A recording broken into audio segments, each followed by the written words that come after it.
कि क़द जाअकुम मिनल्लाहि नूरुन व किताबुम मुबीन, कि बेशक तुम सबके पास मिन जानिबिल्लाह दो चीज़ें आई, एक नूर आया और दूसरी किताब रोशन किताब मुबीन आई। यानी खुदा की जानिब से साफ साफ ये ऐलान है कि आने वाली चीज़ें दो हैं, तनहा कोई चीज़ खुदा की जानिब से नहीं आई है। जो भी चीज़ आई है खुदा की जानिब से दो चीज़ आई है, और इस दरमियान में वावे आतिफ़ा है जो मुगायरत का फ़ायदा दे रहा है। जब ये दरमियान में वावे आतिफ़ा आ जाता है तो ये मुगायरत का फ़ायदा देता है। जैसे मैंने कहा मेरे पास ज़ैद आया और सईद आया, तो इसका मतलब ज़ैद की माहियत अलग है, सईद की माहियत अलग है। आप गौर करें, सईद अलग फसल अलग चीज़ है और ज़ैद अलग चीज़ है, ये दोनों एक नहीं है, ये दोनों अलग अलग चीज़ है।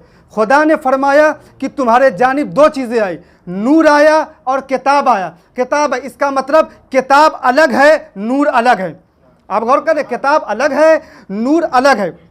ज़रा गौर करें, मैं आपसे कहूँ कल साहब आप भी आइएगा और आप भी आइएगा, दोनों अफराद को बुलाऊं कि कल 10 बजे मेरे पास आइएगा। एक साहब उनमें से 10 बजे आ गए, मैंने कहा दूसरे साहब कहाँ हैं? तो आप बड़े खुश, कहने लगे वो तो नहीं आए, लेकिन मैं तन्हा आया हूँ, मैं ही काफ़ी हूँ। सच बताएं, मैं बुलाने वाला हूँ, मुझे नहीं मालूम कि एक अकेला काफ़ी नहीं है। अगर एक अकेला काफ़ी होता तो मैं दोनों को न बुलाता। मुझे दोनों का बुलाना इस बात की दलील है कि अकेला काफ़ी नहीं हो सकता। जब खुदा की जानिब से दो चीज़ें आई हैं तो एक अकेली चीज़ कैसे काफ़ी हो सकती है? एक अकेली चीज़ कैसे काफ़ी हो सकती है? आप खुद गौर करते हैं, इस ज़माने में आप देखिए, खुदा ने जो लफ्ज़ जैसे जहाँ जैसे रख दिया वो बस वही सबसे ज़्यादा बेहतर है। कोई नहीं कहा जहाँ ज़बर है वहाँ ज़बर होना चाहिए, जहाँ ज़ेर है वहाँ ज़ेर होना चाहिए, जहाँ पेश है वहाँ पेश होना चाहिए। ऐसा नहीं है कि हम कहें कि यहाँ ज़बर होना चाहिए, यहाँ ज़ेर होना चाहिए था, यहाँ ज़बर होना चाहिए, नहीं, जैसे है कुरान में वैसे ही सबसे बेहतर है। देखिए, जब अत्फ़ कोई लफ्ज़ किया जाता है तो उसमें तरतीब का ख्याल नहीं रखा जाता है। मैं कहूँ जानी ज़ैदुन व सईदुन, और इस जुमले को पलट के भी कह सकता हूँ जानी सईदुन व जैदुन, दोनों में माना आने का जैद और सईद को पता, दोनों जुमले में जैद के आने का और सईद के आने का हमको बतला रहा है। लेकिन एक में सईद मातूफ़ है, एक में जैद मातूफ़ है। एक पहले जुमले में जैद मातूफ़ अलह है, दूसरे जुमले में सईद मातूफ़ अलह है। तो ये बात इसलिए मैं बयान कर रहा हूँ कि माना तो एक दे रहा है लेकिन जुमला एक जैसा नहीं है। लेकिन क्या हमारे जुमले जैसा भी जुमला खुदा का होता है? कहा नहीं। खुदा का कुरान का मौज़ा ये है कि खुदा ने जो अल्फाज जहां जैसे रख दिया वही सबसे बेहतर है। अल्फाज की दूर की बात है, अगर जबर जेर भी जैसे है तो वही बेहतर है। कुरान में खुदा ने ये नहीं कहा कि पहले किताब आई फिर नूर आया, पहले खुदा कहता है पहले नूर आया फिर किताब आई। इसका मतलब खुदा हमको बताना चाहता है कि नूर के किताब बगैर नूर के नहीं रह सकती। यानी खुदा बताना चाहता है कि नूर बगैर किताब के रह सकता है, लेकिन किताब बगैर नूर के नहीं रह सकती। किताब बगैर नूर के, रोज़ का हमारा मुशाहदा है, घर में ये लाइट जल रही है, रोशन है, हमने उठाया, सारा काम कर रहे हैं, खा भी रहे हैं, पी भी रहे हैं, चल भी रहे हैं, घूम भी रहे हैं, सारे काम अंजाम दे रहे हैं। लेकिन जैसे ही हमने अलमारी से किताब निकाली, सोचा उठा के हम पढ़ना शुरू करें, अभी पढ़ ही रहे थे। अब किताब और नूर दोनों मिलकर एक साथ साथ चल रहे थे। लेकिन जैसे ही पढ़, कभी एक ही बरक पढ़ा था कि लाइट गुल हो गई। अब जैसे लाइट गुल हो गई, लाइट चली गई, यहाँ से बल्ब गुल हो गया, शमा गुल हो गई। सच बताइए, अब किताब हम अंधेरे में पढ़ सकते हैं, आँख की रोशनी भी है, आँख की रोशनी भी है, किताब पे लिखा भी है, सिर्फ और सिर्फ ये आर्जी रोशनी यहाँ से चली गई। सच बताइए, हम किताब को पढ़ सकते हैं? कहा नहीं, किताब को नहीं पढ़ सकते जब तक कि आर्जी रोशनी न रहे। सच बताइए, जब ये दुनियावी लाइट आर्जी रोशनी के बगैर किताब काफ़ी नहीं है तो कुरान मजीद बगैर चहारदा मासूमीन के नूर के काफ़ी कैसे हो सकता है? सलवात पढ़े मोहम्मद वाले मोहम्मद पे।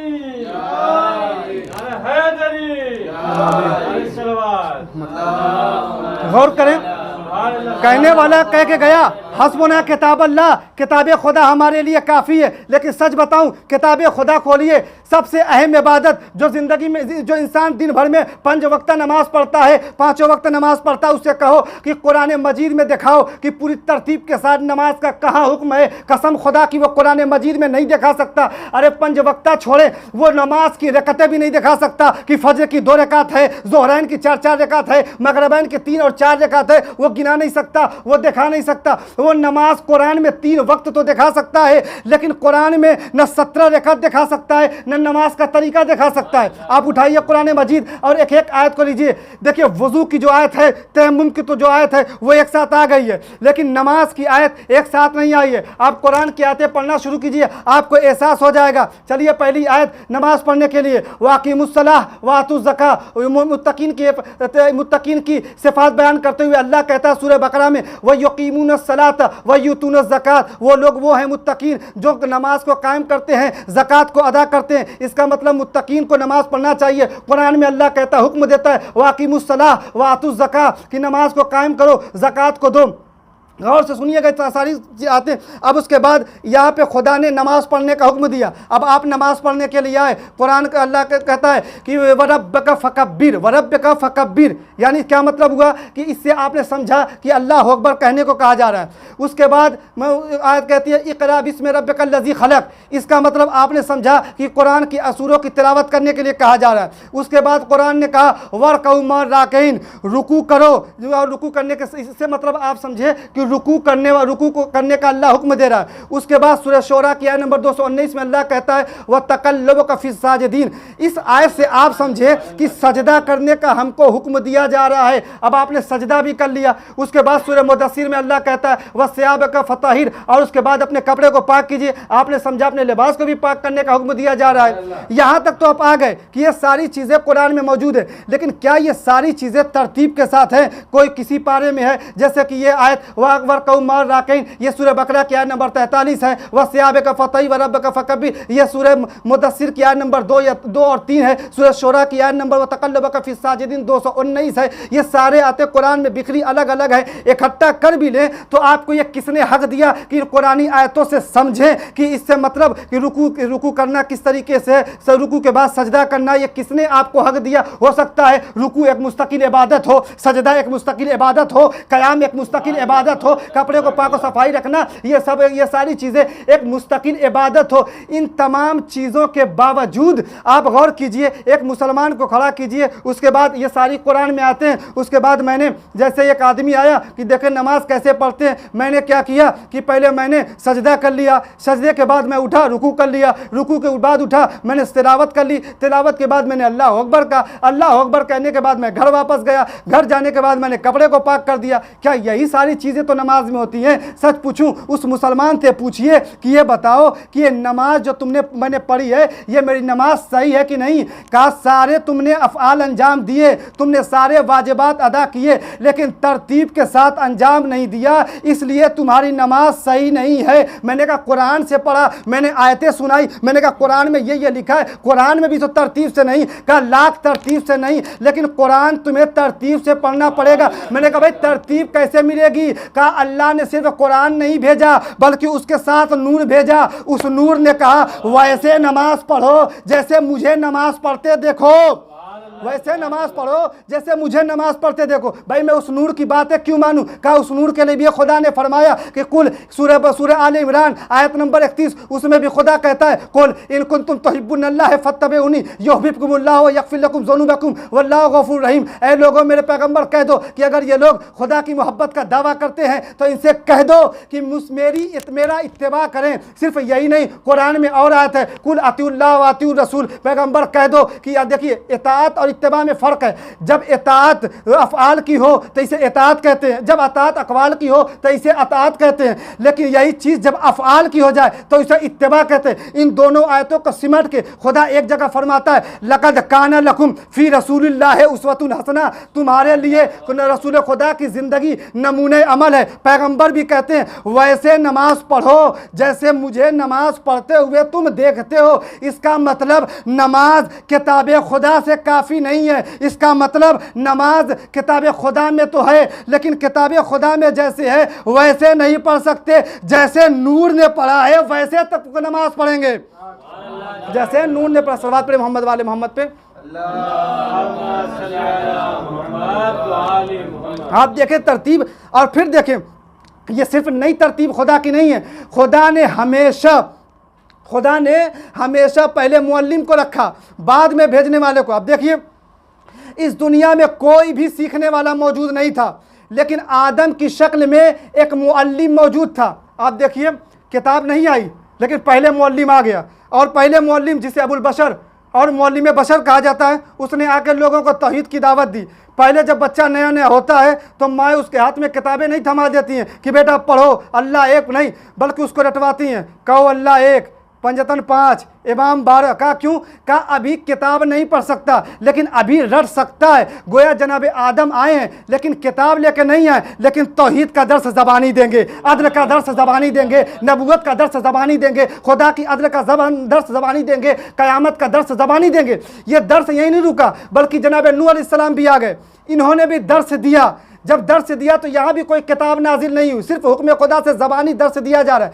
यहाँ तक कि जनाब इब्राहिम आ गए। जब जनाब इब्राहिम आए तो सूरह आला के मुताबिक सोहफ़ इब्राहिम व मूसा, गोया जनाब इब्राहिम के पास भी कोई सहीफ़ा था, जिस सहीफ़ा से वो तबलीग कर रहे। अब इंसान इस लायक हो गया, अब ये इंसान इस लायक हो गया कि किताब पढ़ के कोई बात समझ सके। लेकिन फिर भी अल्लाह ने सिर्फ और सिर्फ किताब नहीं भेजी, बल्कि जनाब इब्राहिम के साथ किताब भेजा, ताकि इंसान कभी भी किताब तन्हा उसके साथ न रहे, बल्कि उसके साथ मुअल्लिम किताब भी रहे। अब गौर कीजिए, अब उसके बाद जब आसमानी चारों किताबों का नंबर आया तो पहले तौरेत आई। बहुत तवज्जो, पहले तौरेत आई मूसा अलैहिस्सलाम पे। मूसा अलैहिस्सलाम तौरेत की तबलीग करते रहे, तबलीग करते करते यहाँ तक कि जनाब मूसा का विसाल हो गया। जब जनाब मूसा का विसाल हो गया तो क्या फ़ौरन ज़बूर आ गई? नहीं, उसके बाद हज़ारों अंबिया आए और तौरेत की तबलीग करते रहे, यहाँ तक कि तौरेत का ज़माना ख़त्म हो गया, तौरेत मनसूख हो गई। जब तौरेत मनसूख हो गई तो अल्लाह ने ज़बूर को भेजा। अब तौरेत जब मनसूख हो गई तो अब तौरेत पर अमल करने वाला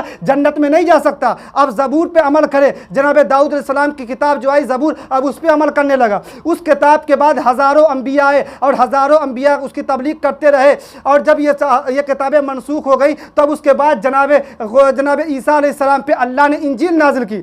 इंजील नाजिल करने के बाद भी अल्लाह ने सिर्फ जनाब ईसा के बाद इंजील छोड़ नहीं दी, बल्कि उनके साथ, उनके हवारियों के साथ इंजील रखी, ताकि इंजील की वो तबलीग करते रहे। जब इंजील में भी तब्दीलियां हो गई तो अल्लाह ने मनसूख करके कुरान भेजा। कहा कुरान कैसी किताब है? कहा कुरान क़यामत तक के लिए हिदायत है। मैंने कहा बताइए, तौरेत के साथ हज़ारों अंबिया तबलीग करने वाले थे, ज़बूर के साथ हज़ारों अंबिया तबलीग करने वाले थे, इंजील के साथ जनाब ईसा के साथ उनके हवारी तबलीग करने वाले थे। बताइए, जो किताब मनसूख होने वाली है उसके साथ अल्लाह ने हज़ारों अंबिया को रखा है, और जो किताब क़यामत तक के लिए हिदायत है वो किताब कैसे पैगंबर के बाद अकेली रह जाएगी?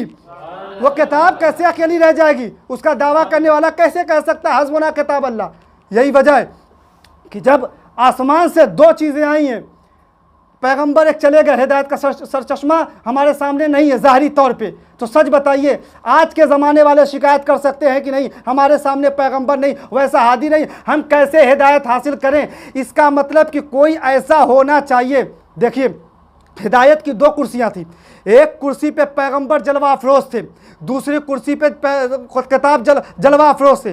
दोनों तबलीग कर रहे थे, दोनों हिदायत कर रहे थे। पैगंबर कुछ कहें तो कुरान तायद करे, कुरान कुछ हुक्म दे तो पैगंबर उसको बजा लाते थे। आप देख रहे हैं अब पैगंबर इस दुनिया से जा रहे हैं, तो जब पैगंबर इस दुनिया से जा रहे हैं तो उस कुर्सी पे कोई ऐसा ही आए जो पैगंबर जैसा हो, जो पैगंबर जैसा हो, ताकि लोगों की सही तरीके से तबलीग करे। इसलिए जब आसमान से दो चीज़ें आई हैं तो फिर पैगंबर भी दो चीज़ें छोड़ के जाएंगे। इसलिए पैगंबर आखिरी वक्त में फरमाते हैं, मैं अलगदीर का हवाला नहीं दे रहा हूँ, मैं अबकात का हवाला नहीं दे रहा हूँ, मैं सवाइके मुहर्रका का हवाला दे रहा हूँ, कि उन्होंने गदीर के मौके, खुतबे के मौके पर लिखते हैं कौन सी किताब है सवाइके मुहर्रका, जिसका तर्जुमा ही है कि शिया मजहब को जला देने वाली किताब। ये समझते थे बिजली को हम गिरा देंगे और शिया मजहब इसमें जल लग जाएगा। दुनिया क्या समझे कि ये बिजलियां चमका सकते हैं, लेकिन उस चमकती हुई बिजलियों से हम हिदायत हासिल कर लिया करते हैं। वो और होते हैं जो पैगंबर के नूर से सुई तलाश किया करती हैं, वो और होते हैं। आप गौर कर लें। अब उसके बाद जब पैगंबर जा रहे हैं, सवाक़ मुहर्रका साहब सवाक़ मुहर्रका लिखते हैं कि पैगंबर ने कहा इन्नी तारिकुम फ़ीकुमुस सकलैन, मैं तुम्हारे दरमियान दो चीज़ें छोड़ के जा रहा हूँ। ये तरह तरह से आई है, जैसे आई अला इन्नी मुस्तखलिफुन फ़ीकुमुस सकलैन, मैं तुम्हारे दरमियान दो खलीफा छोड़ के जा रहा हूँ जो मेरा कद्र है। एक जगह आया इन्नी तारिकुम फ़ीकुमुल हबलैन, मैं तुम्हारे दरमियान दो रस्सियाँ छोड़ के जा रहा हूँ। यानी पैगंबर ने कहा कि ये नहीं कि कहा जा कि रटा रटा जुमला था, वही पैगंबर जहाँ जाते थे, जैसा मजमा देखते थे वैसा ही पैगंबर बयान करते थे। आप गौर करें, कहीं पैगंबर ने कहा अला इन्नी तारिकुम फ़ीकुमुस सकलैन, कहा कहीं पैगंबर ने कहा अला इन्नी तारिकुम फ़ीकुमुल हबलैन, कहीं कहा इन्नी तारिकुम फ़ीकुमुल इन्नी मुस्तखलिफुन फ़ीकुमुस सकलैन। यानी सब के माने हैं कि मैं तुम्हारे दरमियान दो चीज़ें छोड़ के जा रहा हूँ। उसके बाद जुमला हर जगह सेम है। क्या जुमला है कि तुम्हारे दरमियान दो चीज़ें छोड़ के जा रहा हूँ, ये दोनों एक दूसरे से कभी जुदा नहीं होंगे, यहाँ तक कि मेरे पास हौज़े कौसर से आ जाएं। और दूसरा जुमला, जब तक तुम इनसे मुतमस्सिक रहोगे कभी गुमराह नहीं हो सकते। आप गौर करें, यानी पैगंबर कह रहे हैं कि अगर जब तक इनसे मुतमस्सिक रहोगे गुमराह नहीं होगे, और सामने वाला कह रहा है कि हस्बुना किताब अल्लाह, हमारे लिए खुदा की किताब काफ़ी है, यानी किताब की हिदायत के लिए काफ़ी है। बताइए, जो इस्लाम लाया है उसको पता है कि तन्हा किताब से इंसान गुमराह हो जाएगा, और जो उम्मत है वो कह रही है कि सिर्फ हमें कुरान काफ़ी है। अब उसके बाद जब पैगंबर ने जुमला कहा, उसके बाद कहा लन यफ्तरिका, हरगिज़ हरगिज़ ये दोनों जुदा नहीं होंगे। हरगिज़, ये लन देखिए कौन सा है, ये लन वही है जो लन तरानी, जहाँ मूसा से खुदा ने कहा कि तुम्हारी कौम हरगिज़ हरगिज़ मुझको नहीं देख सकती। अब वही तो इंतज़ार की किस्में हैं, हम तो वकूफ़ पज़ीर चीज़ का इंतज़ार करें। लोगों का अकीदा ये है कि आज नहीं लेकिन रोज़े महशर खुदा कुर्सी पे बैठा होगा, आज खुदा को हम नहीं देख सकते तो क्या हुआ, लेकिन क़यामत के दिन हम खुदा को देखेंगे। लेकिन ये इस जुमले से पता चल रहा है कि बातिली आपका अकीदा सही, लेकिन दिल में कहीं ना कहीं इंतज़ार मौजूद है, दिल में कहीं ना कहीं इंतज़ार मौजूद है। और ये हम ही सिर्फ इस दुनिया में मुंतज़िर नहीं है, बल्कि ये भी मुंतज़िर है। फ़र्क इतना है कि हम वकूफ़ पज़ीर होने वाली चीज़ के मुंतज़िर हैं, ये बातिल शय के मुंतज़िर है। कैसी कैसी बातें कर दी कि शब जुमा खुदा गधे पर बैठ के आता है, काबा पे उतरता है। कैसी कैसी बातें कि जहन्नम को जब भरा जाएगा तो जहन्नम कहेगी और लाओ, मुझे मेरा पेट खाली है, तो खुदा अपना बायां पैर डाल देगा, जहन्नम खामोश हो जाएगी। मैंने कहा टांगें तो जाएंगी लेकिन खुदा की नहीं जाएगी, बल्कि वो टांगें जाएंगी जो ओहद में पैगंबर को छोड़ के भागी थी। सलवात पढ़िए मोहम्मद वाले मोहम्मद पे।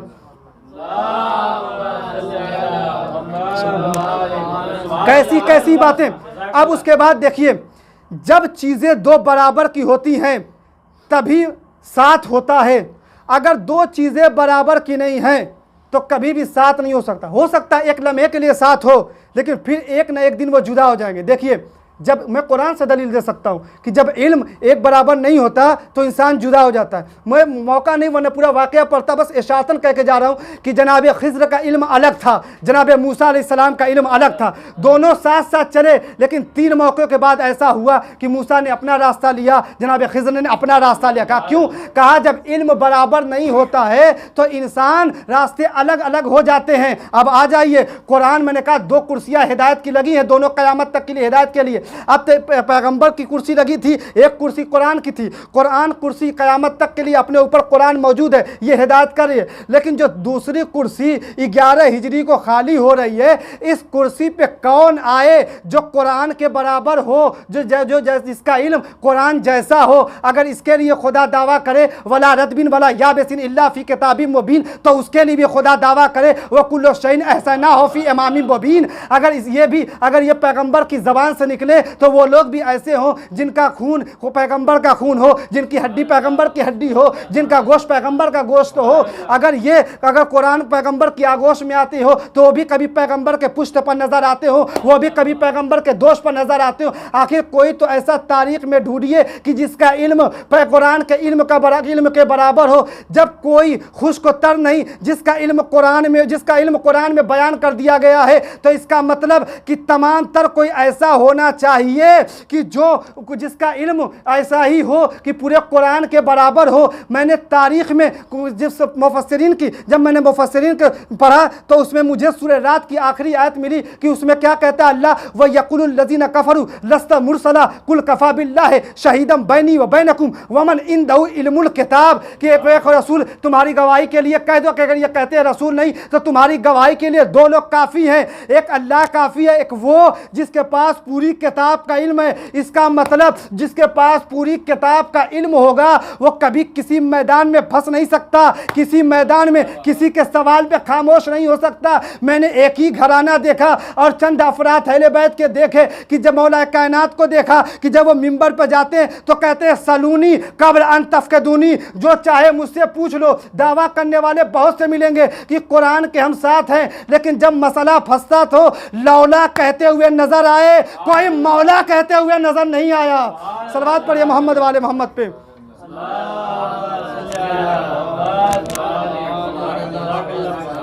हमें ऐसा उस कुर्सी पे चाहिए जो हलाक हो नहीं, हलाकत से बचाए, जो मसला पूछे नहीं मसला बताए।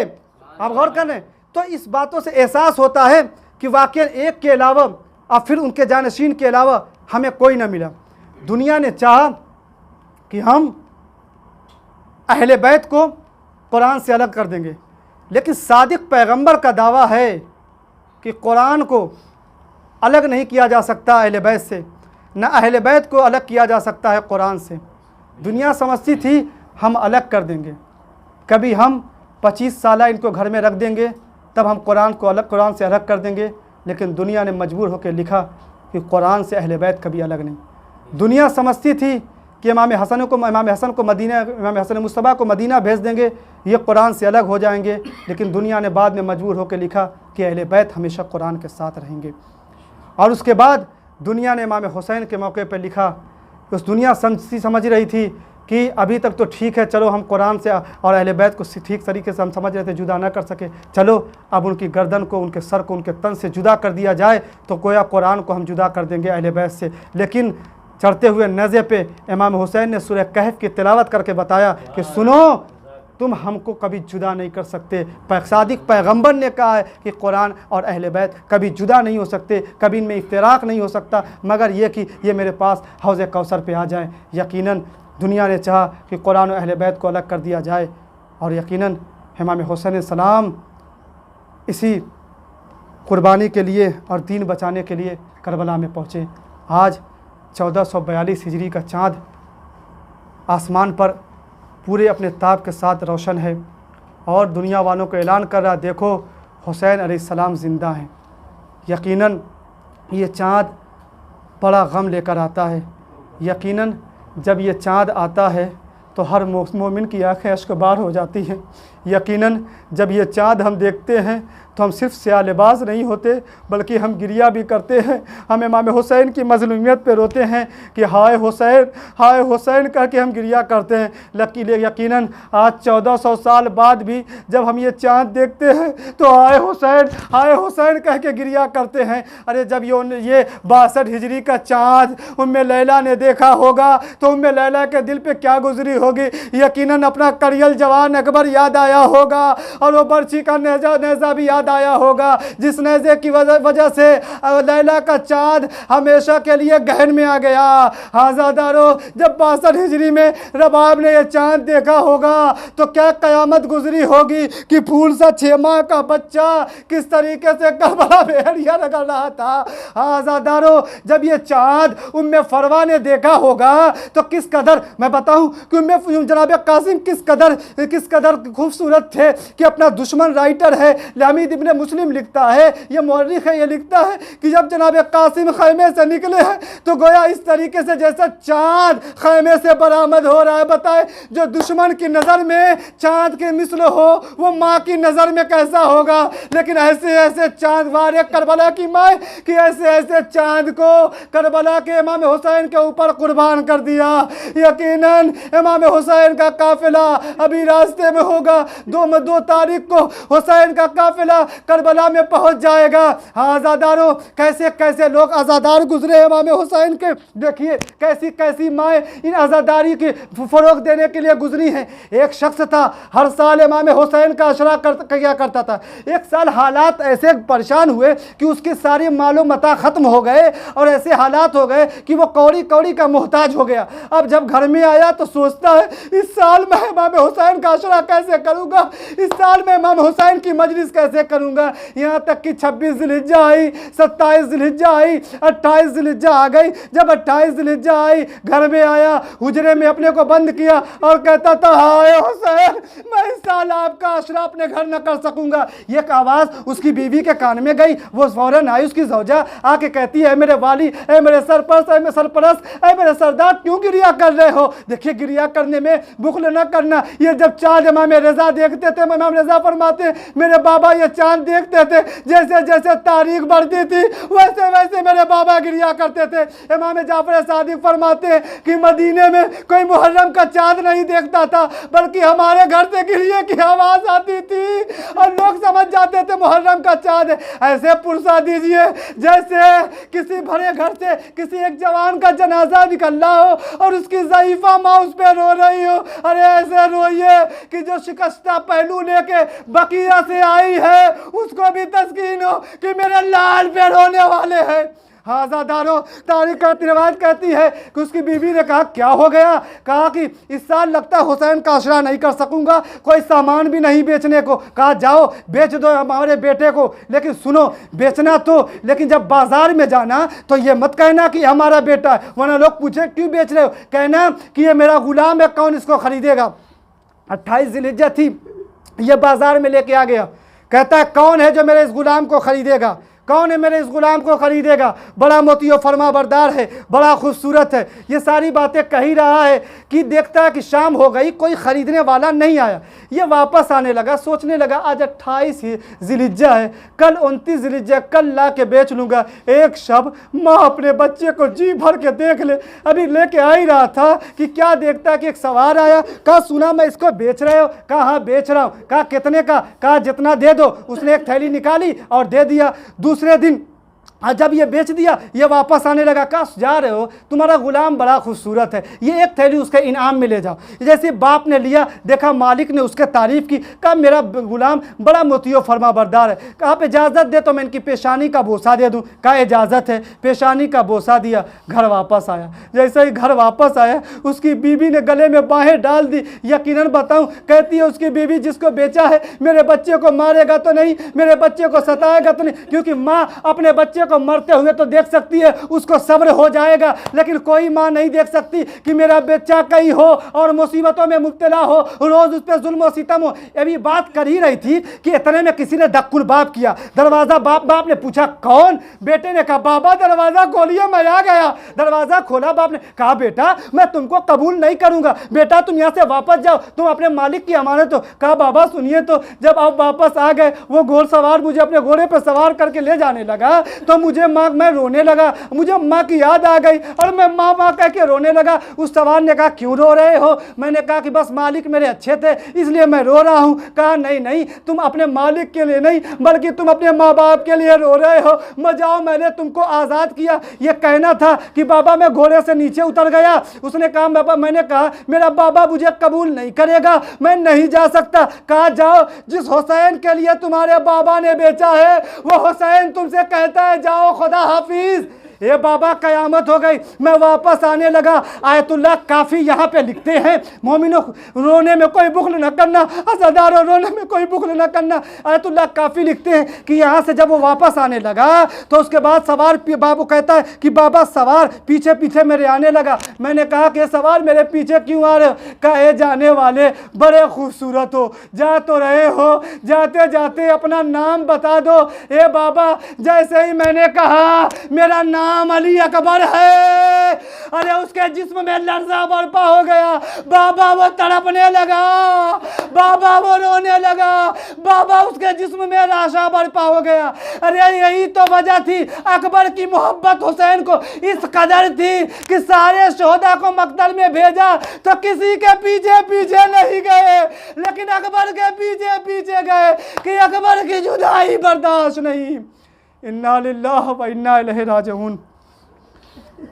रज़म बिक़ज़ाइहि व तस्लीमन लिअम्रिहि। अल्लाहुम्मा सल्लि अला मुहम्मद व आलि मुहम्मद, अल्लाहुम्मा सल्लि अला मुहम्मद व आलि मुहम्मद, अल्लाहुम्मा सल्लि अला मुहम्मद व आलि मुहम्मद। बिस्मिल्लाहिर रहमानिर रहीम। अल्लाहुम्मा कुल्लि वलिय्यकल हुज्जत बिल हसन सलवातुका अलैहि व अला आबाए फ़ी हाज़िहि साअति व फ़ी कुल्लि साअ वलिय्यन व हाफ़िज़न व क़ाइदन व नासिरा व दलीलन व इना हत्ता तुस्किनहु व अर्ज़क़ा तवा व तुमत्तिअहु फ़ीहा तवीला। अल्लाहुम्मा सल्लि अला मुहम्मद व आलि मुहम्मद।